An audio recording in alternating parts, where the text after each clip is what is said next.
Most kids I know want to be like their hero. They want to be an astronaut, an athlete, a movie star, a leader. They want to make an impact. I was the same way. I would walk around at night, and the stars were not only in the sky, they were also in my eyes. I wanted to become a speaker and inspire others to action. Nostalgia. Now it isn't what it used to be. I was a defiant, pouty little guy too. When somebody would tell me, "You can't do that," I got in a habit of saying, "Watch me." Almost to the brink of stupidity. Somebody would say, "You got to study for that class or you would flunk." And I would say, "Watch me."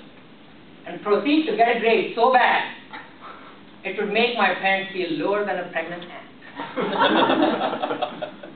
All throughout college, I wanted to host social events in college, right along the line of becoming a confident speaker. But when I got on the stage, my knees would shake, my tongue would dry up, and my mind would go blank. I couldn't do it. I wasn't born to be a speaker. So instead of saying, "Watch me," I started to say, "What choice do I have?" Madam Contest Chair, fellow Toastmasters, honored guests, have you ever asked yourself that question as if you did not have a choice? Acting like an adult had caught up to me, and I found myself like a car in neutral gear, rolling down a gentle but treacherous slope, down to the other side, the dark side. The side where you have justifications and scapegoats and excuses for everything you're not doing. I got really good at justifying my position and lack of choices in life. Somebody would say, "So-and-so is graduating, summa cum laude." And I would say, "Big deal. I'm graduating with one of those Latin honors too. Lordy, come help." I had plenty of company though. In school, the students blamed the instructors for their poor performance, the instructors blamed the school administration, and the school blamed the government. It seemed like everybody was happy being miserable. And with that kind of attitude, it was like starting on a road trip with a broken fan belt and deflated tires. Because I thought I didn't have a choice back home, I decided to come to the land of choices, US of A. What was I thinking? Now I really didn't have a choice because I couldn't speak. I was a foreigner. I had an accent. I wasn't cool enough. And on top of that, I didn't even have the right major. How many times have you heard an engineer make you laugh? Not at them. So I decided to bury my head in the sand and pretend that I didn't care. Looking back, I was like a dog sitting on a nail. The dog that sits on the nail and the nail hurts and the dog whines and whimpers, "Ow, ow, ow!" But it would not get up and move until the pain of sitting on the nail is bigger than the comfort of laziness. When the pain got big enough for me, I decided to take my head out of the sand and look around where I was. I was in Ohio, the birthplace of aviation. What choice did Wright brothers have when they decided to build the world's first airplane? I'm sure everybody came up to them and said, "Oh, you are two bicycle mechanics trying to build world's first flying machine? You can do it. Here, take some money for the resources you might need. And please let me know if I can help in any way," right? No.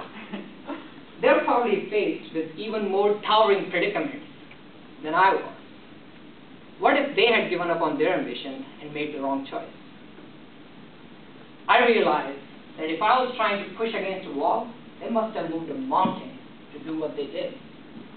I also had to realize that every moment of my life, I'm faced with two choices. The choice to look for a solution and the choice to be a victim. And even if all the choice of action is taken away from me, I still have that choice to choose my attitude. And if I just exercise that choice, other choices would spring from that. A farmer doesn't stop sowing the seeds if the flood ruins her crops one season or scorching heat the next. Her job is to sow the seeds with the same attitude and care every season and wait for the harvest. So is ours. So at next momentous moment in your life, when you feel you don't have a choice, this poem might help. I called it Choices. Isn't my life supposed to be lively, with each passing day gay and lovely? Then why does it become such a drag? Everything to resent, nothing to brag. All around me are deadpan faces and blank stares, meandering through life, defeated and unawares. Why won't life give me a second chance? If it doesn't, how am I going to let my spirit dance? Why won't somebody take me out of this mess? Take me out to sunlight. I can't deal with this darkness. Defeated, confused, and tired, I still see a feeble light.